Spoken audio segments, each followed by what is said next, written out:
you on your toes this morning, and I'm actually quite surprised as many of people are here as are actually here. I'm in the cloud. I'm literally in the cloud. So I hope you had a great time at the party last night. I went early to bed to get my beauty sleep. Clearly, it hasn't done a whole lot of good for me. But anyway, so the three of us are going to take you on a journey through a value-driven journey of how we built Liferay Experience Cloud, the journey that we took to take us towards the cloud. Now, I think most of you, if not all of you, should know what Liferay Experience Cloud is. Hopefully, some of you have started developing on it or are working with customers who are using it. But we wanted to explain a little bit about our journey to the cloud, where we started from, how we built what we built, and why and where we are today. And we're going to do that through three different perspectives. We're going to do, by stepping down through three levels, we'll talk about what we learned as we started on our journey, how our experimentation helped us get to the optimal platform for deploying Liferay DXP in the cloud, and how operationally we provide compliance for our customers. So it's LXC. Not that that means anything other than learning, experimentation, and compliance, clearly. And to make it super easy for you, if you haven't had enough coffee this morning, you're going to know exactly who's which letter in this game. So I'm Ben Turner. I manage Liferay's global technical enablement team. And so logically, it makes sense that I'm covering learning. So I'm the L, very clearly identifiable. And I'm in really esteemed company today because I have not one but two of Liferay's VPs alongside me. I have Igor Arouca, who will be joining us next, who's our VP of Cloud Engineering. And he's bringing the X factor with experimentation. And then he'll be followed by Zsolt, who's our VP of DevSecOps. And he's going to talk about compliance and operations. And today he's the C. So this might be a little bit of a surprise to you, but it's almost already 5 years since we first launched DXP Cloud to our customers. Those of you who've been with Liferay, been following Liferay for longer than that, might know that our journey to cloud actually started more like 8 years ago with a little project called Launchpad that evolved into WeDeploy, that ultimately evolved into the framework that we run DXP in the cloud on, the framework that we now run Liferay Experience Cloud on. So it's really more like 8 years of continuous development and evolution that has led us to where we are today. So I'm the business guy, but I'm not going to talk at all about business numbers, right? Because you're not business guys, you don't really care about that. But I did want to give you some details of some of the successes we've had over the last 5 years. So firstly, we have Liferay Experience Cloud customers in 31 countries as of today, and that number is increasing all the time. Those customers are across all industries, so all of the industries that we've traditionally focused on or had success with Liferay DXP itself are customers for Liferay Experience Cloud. So that could be airlines, banks, car manufacturers, TV companies, and many more besides. And if you want to read more about those, I'm not going to go into these in details, but please check out the case study section on liferay.com. We have some great success stories of our cloud customers, and those are just some of the examples of those cloud customers, some of our cloud customers that we already have. Before I talk about Liferay Experience Cloud in detail, I wanted to give you a bit of a summary of our progress over the last 5 years, because it's really been quite fast and quite substantial. We launched our first PaaS product, so that was what we were calling DXP Cloud at the time, back towards the end of 2018. And within just a few months, we signed our first cloud deal. So we signed Vodafone in the UK, which is a huge customer and a huge implementation of Liferay, was actually our very first Liferay Cloud customer. Fast forward to 2020, our customer base had tripled, and we'd already reached all 4 regions of the globe that we cover. Take us to the end of 2021, and we had our 100th cloud customer, and cloud now represented about a quarter of our business. Quarter of our new business was in cloud already by the end of 2021. Then takes us to the start of 2022, when we launched Liferay Experience Cloud SaaS, and finally today to where we are now, where the cloud business represents more than a third of the overall business of Liferay. So it's been a really rapid progression. Now, that was a quick kind of whirlwind tour of how we got to where we got, what happened over the last few years. But I want to step back a little bit further and talk about how we got here and why and what we learned along the way. So why Liferay Experience Cloud? Or perhaps, to put it another way, why did we decide to launch a DXP as a service? Because after all, we already had a very successful organization with DXP itself and with our platform as a service offering. So actually what was going on in the background was there was quite a few internal and external factors that drove us to the realization that what we needed was a DXP as a service. So here's a great quote. This is, if you were in the client extension session yesterday, Greg used a great quote from Shakespeare. My quote is not quite as old as the one from Shakespeare, but it is from our founder, Brian Chan. And I think most of you would have heard something like this before. The best thing you can do with Liferay is you can do anything you want. And the worst thing about Liferay is that you can do anything you want. Now, an alternative way of thinking about that is the hardest thing about Liferay is upgrades. Now, I'm saying it here, but I think probably most of you, if you've gone through any upgrades, I mean, certainly if you went through, dare I say it, 5.2 to 6 or 6.2 to 7, you know how painful these things are. So the point being is that because Liferay had so much flexibility, it created a lot of challenges when it came to upgrades. And then from an external perspective, we were hearing things like this. So this is from one of our customers. I know Liferay is better for the business, it's a better fit for our requirements, but our users can create applications in SaaS really quickly. They're not as good, but they're fast. So there's a challenge there. Our customers are telling us they want to be able to adapt much more rapidly than they've been able to do with a traditional platform. And another quote from a customer, 1 year is too long to wait for new features. You must be able to provide a way to keep the platform stable, but give us more functionality more rapidly. Now, 1 year is being generous. I joined Liferay in 2013, and it took us 2.5 years to go from 6.2 to 7.0 with no new features at all. So clearly we need to be able to be more agile in releasing capabilities, and we need to find a way of doing that that keeps the platform stable. So sometimes the stars align, or maybe it's just a perfect storm, but we had these various internal, external forces driving us in a direction.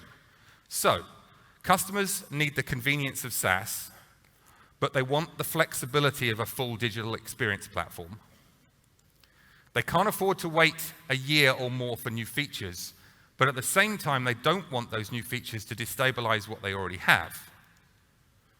So we moved to a weekly update process and launched a new architecture for extending the platform. And we built that on top of our proven digital experience platform in the cloud, what we were calling DXP Cloud. Now, I just want to touch on that first point for a second. We are just adjusting that release process slightly to give us more stability and more confidence. So moving forward, we'll still have those weekly releases, but we're going to be applying them on a quarterly basis. So you'll see a lot of new functionality each quarter, and it's that release that will be then applied to our customers with fix packs to address any issues. But essentially, we're building this speed and agility into the platform whilst maintaining stability. But to be able to do that, we need to make it easier to upgrade the platform. And I'll talk about that in a second as well. But I want to talk even further back. I want to go to really how we, not just the changes we made in the immediate short term, but where we got to and how we decided to get to that in the first place. So let's have a little bit of a history lesson. Let's go back to way back to when it started, where we just had Liferay DXP. Now in this model, that was all we gave you. Right? We just gave you the software. We gave you the bundle that you downloaded or the Docker container that you used. But you have to then provide everything else. So you've got to provide the platform software, the additional capabilities that Liferay needs to run, like the database, the search engine, file storage for documents and media. And you've got to design the architecture to support that. You've got to design the architecture that is suitable for the load that your application needs and the usage of that application. So if, for example, you have an application that needs to scale, you need multiple instances of Liferay, you've got to build in high availability into that. Probably means you need some sort of load balancing capability at the front. And you're responsible for all of that. You're doing all of this work, and you have to repeat that work every time you implement Liferay DXP. So really what that means is that all of the responsibilities for designing the architecture, implementing the infrastructure, and then maintaining everything going forward are with you. And most of those activities are low value, right? They're not actually doing what you need to do, which is to solve customers' business problems. You're not spending all of your time available building the application because you're focusing on all of these activities that are important, that are potentially expensive, sometimes even impossible. You know, if you think about scaling a Liferay application, if you do that in the traditional model, you have to design that for the peak utilization that you're going to have. You can't have any sort of auto-scaling built in. You've got to design the load balancer. You've got to decide the technology you use for all of those platform components. And really, we're just giving you the product. And you know, if you're a paying customer, we're giving you a subscription. We're giving you the support, maintenance, warranty, and those sorts of things. So more than 5 years ago, we started to think about how can we make this easier for our customers? How can we provide what we said at the time was a faster path to value? So we launched what we were calling DXP Cloud. We now call Liferay Experience Cloud Self-Managed. And now we're providing all of that platform software, all of that infrastructure, and more importantly, we've architected that to be the optimal way of running Liferay in the cloud. So you don't need to care about what database server or database software you're using. You don't need to care about implementing the search engine, the file storage. We give you extra capabilities like backup, which is optimized for Liferay. We give you a full DevSecOps pipeline so you can control the deployment of code. You can manage that deployment across the different environments. We give you the ability to VPN into external systems if you need to do integration. And then we provide high availability offerings out of the box. And you don't need to worry about the load balancing. That's all managed for you. So the benefits here are that we've designed the optimal platform for Liferay DXP. We have the economies of scale because we're doing this time and time again.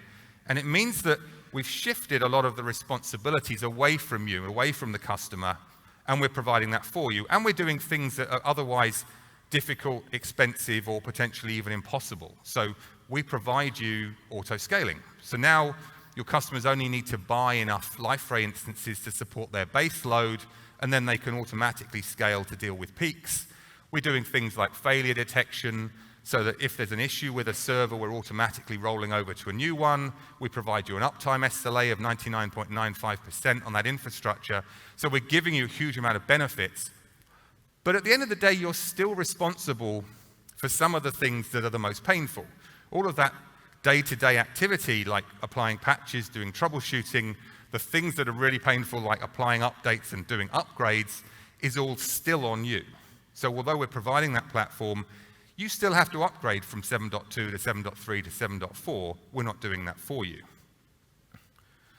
And of course, that means that you still don't have the best amount of time, the total amount of time to focus on the high value activities, actually building those applications, doing what you do best, and building the solutions that your customers need. So which brings us up to date to where we are with Liferay Experience Cloud. And the key thing here is this is not new, in that it's the same cloud architecture that we used for our PaaS offering, but now being delivered to customers as a SaaS. So everything that I talked about on the previous slide is still there, but from the customer's perspective, it's hidden.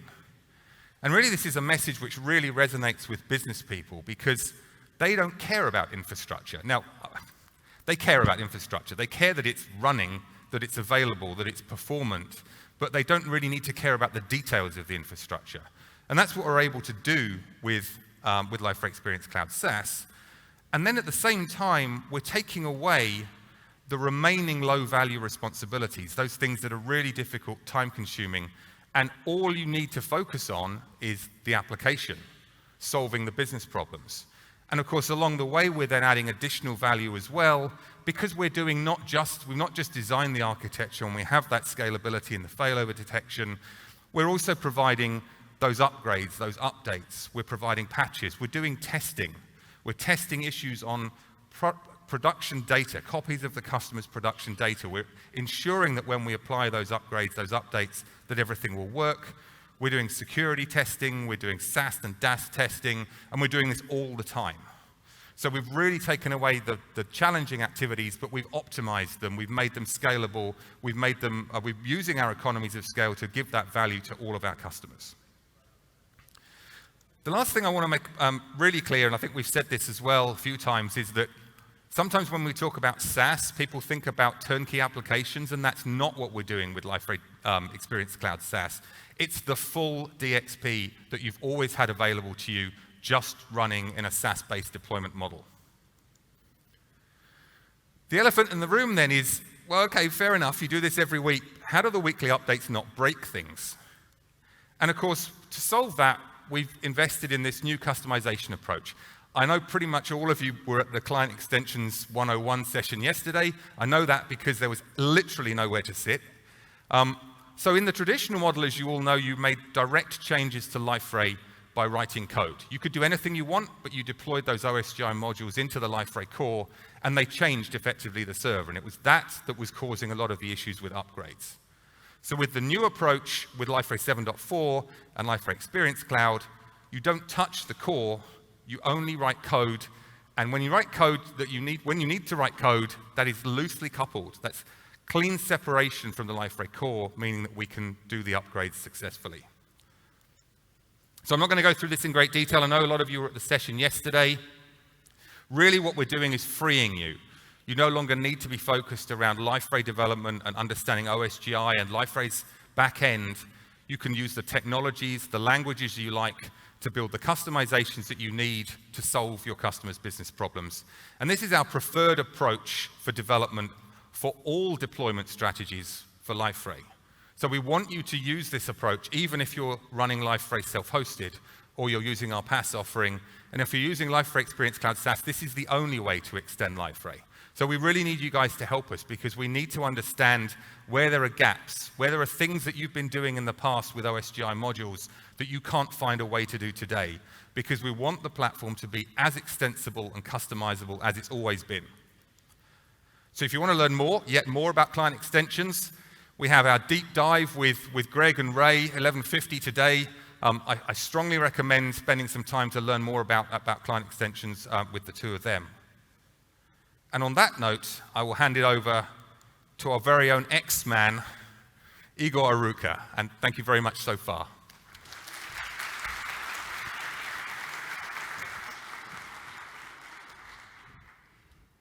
Thanks, Ben. I really appreciate the introduction. But before I go over how we do research and development, I want to set the record straight regarding that timeline you presented. I think it was a little too business-oriented. So I want to shed some light on what really happened backstage. So I do agree that closing the first cloud deal was a very important milestone for us. However, on the engineering side, the action was going full swing way before that.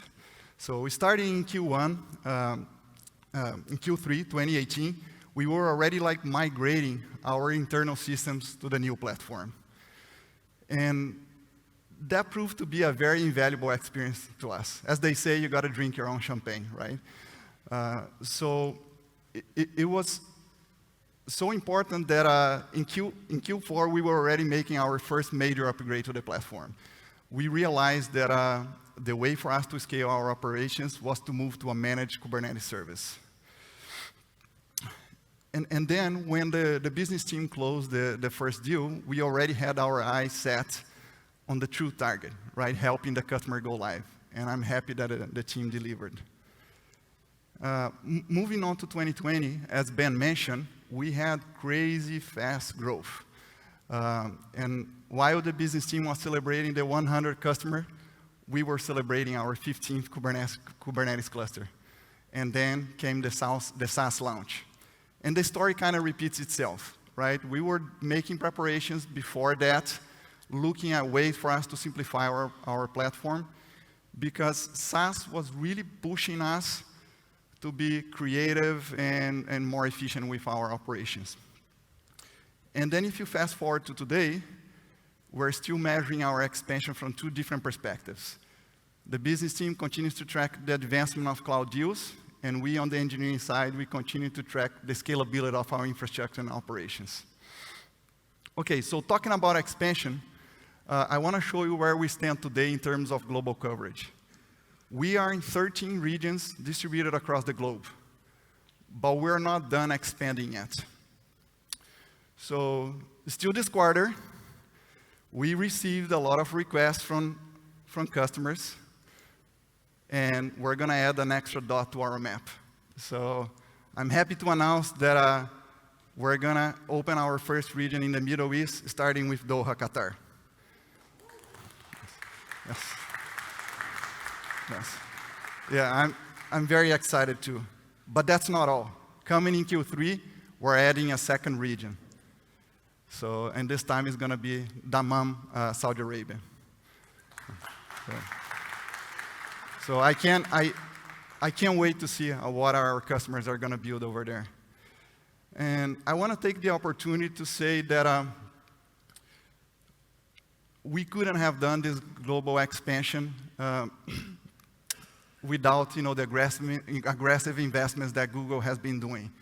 So I just wanted to say that to be successful in this cloud business, one needs a strong and reliable partner, and we found one in Google.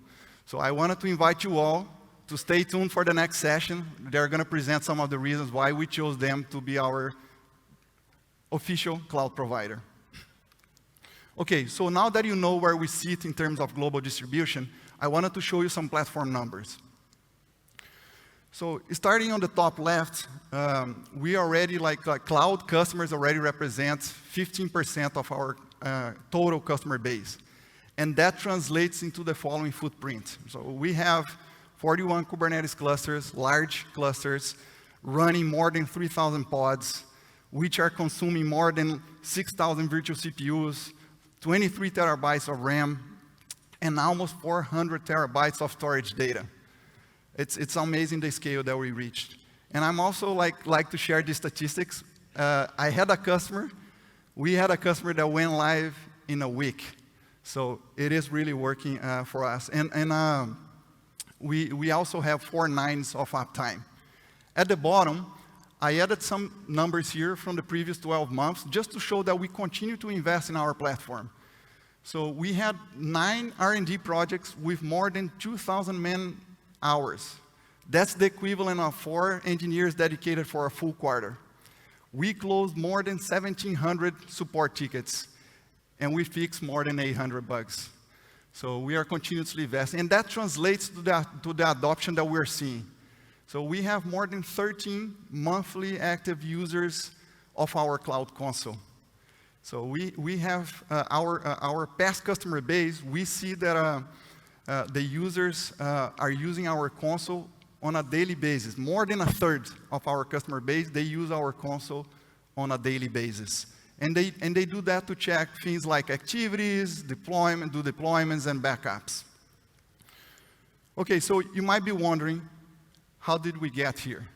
So basically, 3 things. Focusing on the customer needs, managing complexity, and innovating continuously. And I wanted to share some of the learnings that we had in those 3 areas. Starting with customer focus, we had something good going for us from the beginning. We had a clear focus. We wanted to build the safest, simplest, and most secure hosting platform for Liferay solutions. So we could always come back to this driving goal whenever we needed.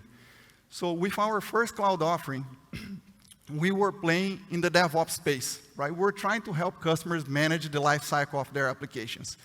We basically took the grunt work of managing servers, managing networks, doing the security, OS upgrades, monitoring, and even performance tuning the infrastructure.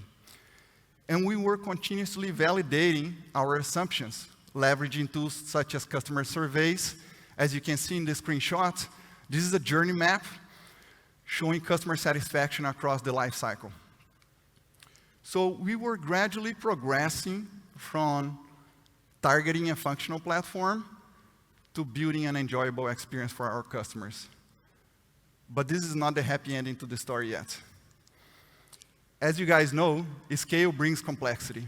So we had to make a purposeful effort and investments to keep things simple. And that's not easy. So how do you manage complexity? The first thing is, as all software developer knows, you raise the abstraction level, right? So if you look at our stack, at the very bottom, you have the infrastructure. And every layer that we add, they are like abstracting away complexity. So the infrastructure, you have the VM, the networks, and a myriad of cloud services. So we build an API before the API, we actually first abstraction layer is Kubernetes, right? Kubernetes is the main abstraction that we use, and it helps us orchestrate the infrastructure, right? But Kubernetes itself is a vast ecosystem, right? So we wanted to expose just a subset of those things. So we build an API to minimize the contact surface. And then we plugged friendly client interfaces on top to make it easy for the customers to leverage the API. And then, lastly, you bundle those things together into offerings, right? So we have PaaS for the customers that they still want to manage their Liferay workloads, and SaaS for the customers that they want to go all the way and leverage, the full abstraction. And the second thing we do, as you all software developers know as well, we automate repetitive tasks, right? And we take that very seriously. I have an example here. So this is our code delivery pipeline. And as you can see here, we leverage Helm. So we have Helm charts for all the services that we deploy and their respective repos. And then we use Argo CD, which is continuously tracking change to our GitOps repo and deploying those to our Kubernetes clusters. So without Argo CD, we could not manage the release of so many services. Another, I have a screenshot real quick here from Argo CD. So this is just a detailed view of one of the apps managed by Argo CD. So you can see the dependencies in the middle, and you can see the status up on top. In this case, it's healthy and in sync. Another example that I have of automation, it's how we do our upgrades of Kubernetes. So this is something we invested heavily, and if we had to do this manually, it would take us 6 weeks, of course, abiding by the maintenance windows, to upgrade the whole infrastructure. And we have to do it continuously. We do minimum 4 times a year. So we automated the whole process. So we use Atlantis, Terraform, TerraGrunt, and a blue-green strategy to kind of do this with no downtimes whatsoever. And the best thing is, it's a reversible operation. If anything goes wrong, we flip the switch back. So if anyone is interested in this, I'm super passionate about this process, so come talk to me after the presentation. And the last thing is continuous innovation, right? And we do, like everybody else, right? We do experiments, we measure, and then we learn. And then we rinse and repeat. And the thing is, you can never stop, because the moment you stop, the next challenge will hit you. And here's an example, right? When we realized that our API was already handling more than 30 million API calls per month. So that's when we realized that we had to go back to the drawing board, and we did a deep assessment of our API, and we created an API maturity model. So in this screen, you can see many of our, we map the strengths and weaknesses in many different categories. And I wanted to highlight one here just to illustrate. So we just recently added an API gateway. We felt it was time to do that because we wanted to have better control of traffic. We wanted to enhance security, availability, observability, and we also wanted to accelerate the way we do innovation. And this has been a transformational journey for us. So here I have two charts, because when you're operating at that scale, you have to do things gradually. So you can see up on the top, this is showing daily averages of API calls coming through the gateway, right? And I have a 10-day time period there, so about 6 million requests in that period. And then on the bottom, I have what we haven't put under the gateway yet, where it's still completing the rollout. And that's how you do, right? You have to gradually evolve there. So my underlying message here is you have to continuously invest in your core, and you have to do it gradually. But when I showed you this chart before, I had one missing ingredient. To do that, we need courage. So I want to leave you with a quote. People who bring transformative change have courage, know how to reframe the problem, and have a sense of urgency. And talking about courage, let's bring the security guy on stage.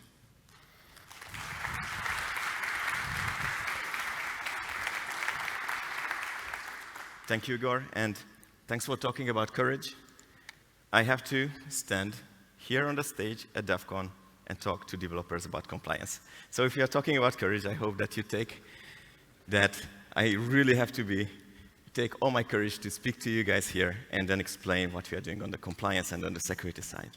So let me show you how we have turned the business perspective into operational perspective here. So we designed Liferay Experience Cloud to take all the low-value things which are not bringing you actual value, with which you don't bring value to your customers. So we are taking that, and then we are making sure that it happens. So instead of focusing on those things which were called necessary evil in sometimes, we are taking care for you. So let's check. What is the first thing developers don't like to do? I hope I matched it 24/7. So the first thing which we actually took on when we started this cloud journey on the operations side is that we wanted to set up an incident management team. So if something bad happens, then we have a team who is responding to incidents and go through all the escalations. I'm so happy to see that we have been able to set up a team who is able to respond to any incident within like 3 minutes. It's less than 3 minutes. We haven't counted because we don't need to measure because it's such a great time. And they have done it for every single incident. If you are deploying something on LXCSM, we know. We know because we see the downtime and we are monitoring just to make sure that your deployment was actually successful.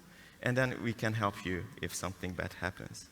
Our team is working around the clock, and they are not just on call, but they are doing the work all the time.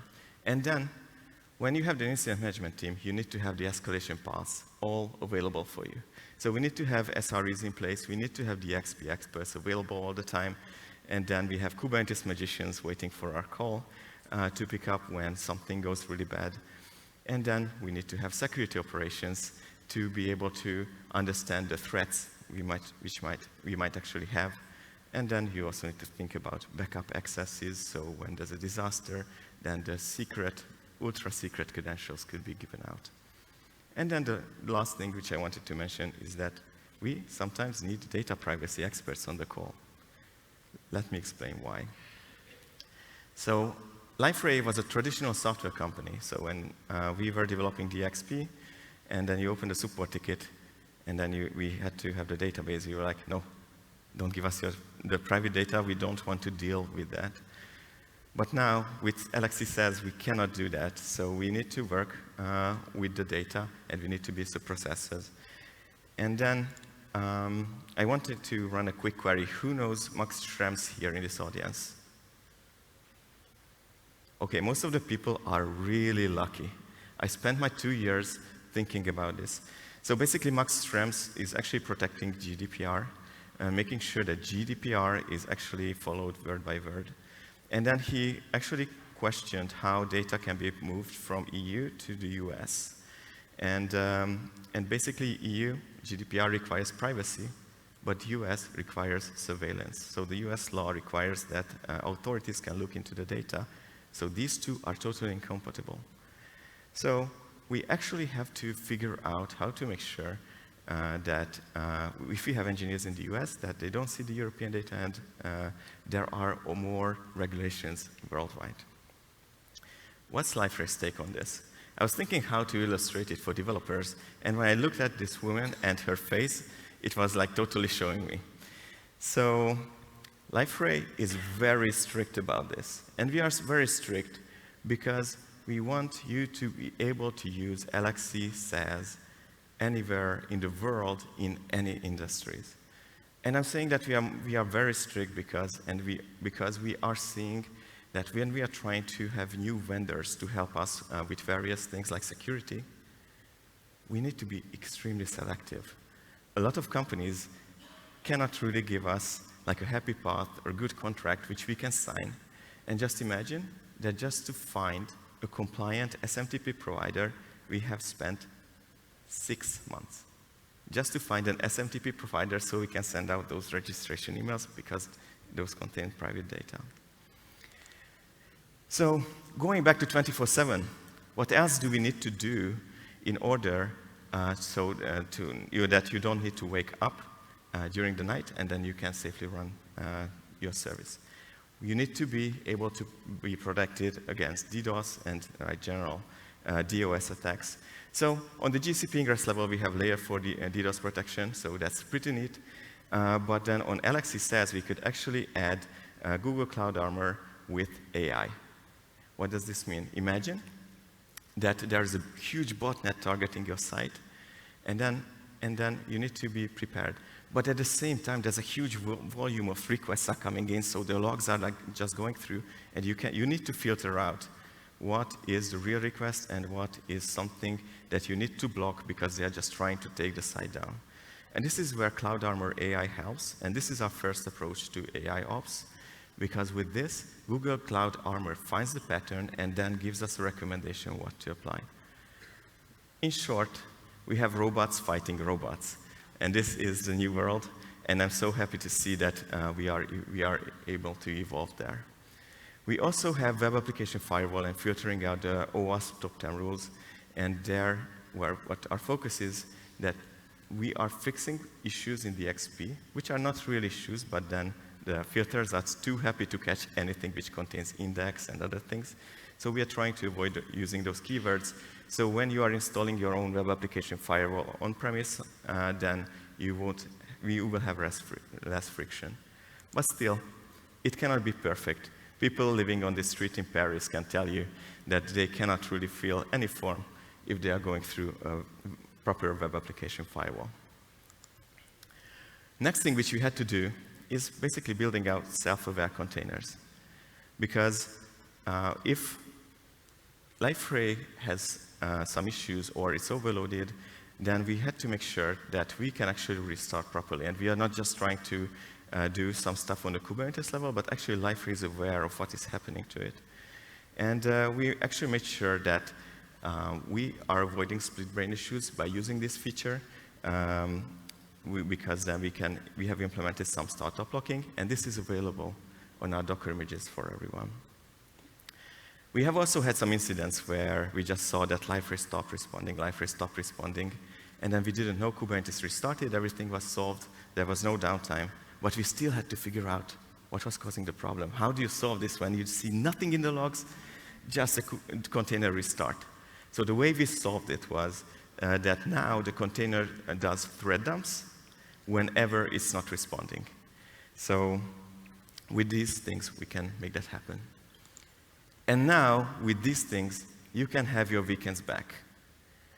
And we had to think, how else can we help you to have your weekdays better? So first, and this was actually a pretty big hassle for us, you need to select the best cloud vendor for DXP. Believe it or not, our own platform was not our first choice. We have tried an alternative platform, and the reason was because we did not want to have conflicting priorities for the DXP cloud team. We just wanted to make sure that the DXP cloud offering can evolve and also our SaaS can evolve.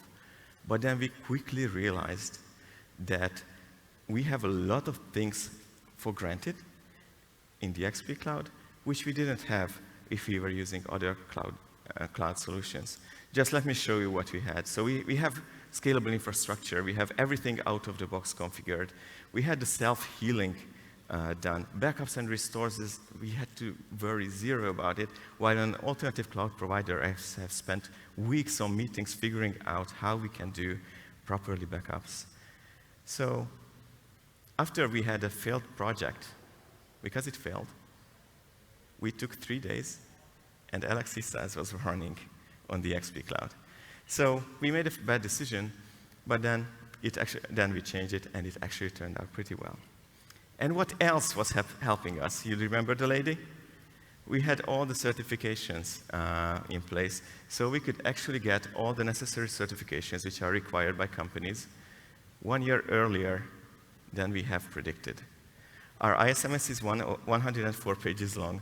There are a lot of changes which we have made through the company just to make sure that we can become a SaaS company. But I'm so happy to see that we have been evolving so fast. My next topic, which I really love, actually, is cloud cost. Have you worked on cloud cost management before? Okay, let me tell you that it is complicated. You will really learn how to do Excel. Imagine that if you are trying to save some money in one place, then you will spend more money somewhere else. Like if you had a global bucket of data, and then you are just trying to save money and you switch to regional, then your network costs will increase. So this is a very complicated thing, and actually our graphs are looking like this if we are not doing this, and I'm so happy to see that on LXC we could actually streamline this for the customers. So we are tying the cost of our infrastructure to your business success, and then you don't need to worry about network bandwidth, CPU hours, because we are taking care of it in the background. So we are doing auto-scaling on your behalf. So you have seen this conference already several times. We keep hammering that upgrades are hard, because upgrades are hard. And we have actually made sure that we can actually very easily upgrade LXC instances and automate those things. So we have just a very short downtime for each LXC customer when we are doing this. This is also available in Docker containers, and you can also leverage these tools. So when you restore the container, it automatically upgrades, and then you can just run the next service. We have done an extreme serious investment in security. At the partner conference, I talked half an hour about security. Right now, I don't have the luxury, because they would need to drag down me from the stage if I would start having all those details. But then we had to figure out how to do multi-factor authentication for our customers, how to make sure that the admin accesses are properly logged, we have password-protected services, and all of those things. Setting up security in 2023 is quite complicated. We have also had to do threat intelligence monitoring. Just 2 weeks ago, we have noticed that one of our vendors' employees' accounts got leaked. We have found it on the dark web.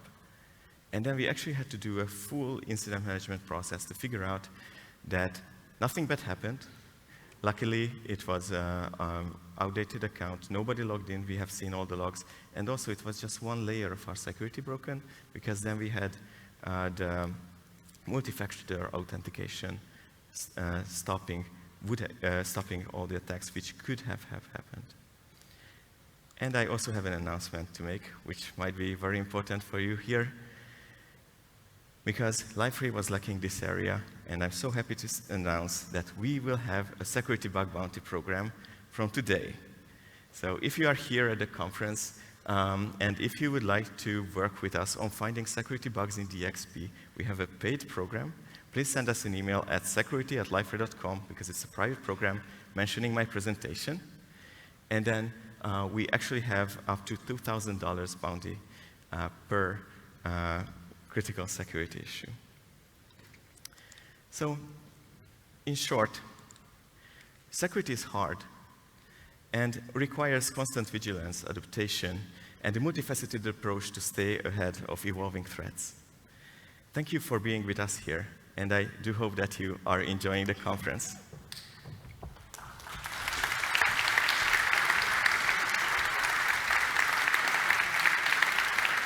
Thanks for the partnership. For us, all this work is a labor of love. And we are doing this on your behalf, so you can build experiences for your customers and innovate. Thank you.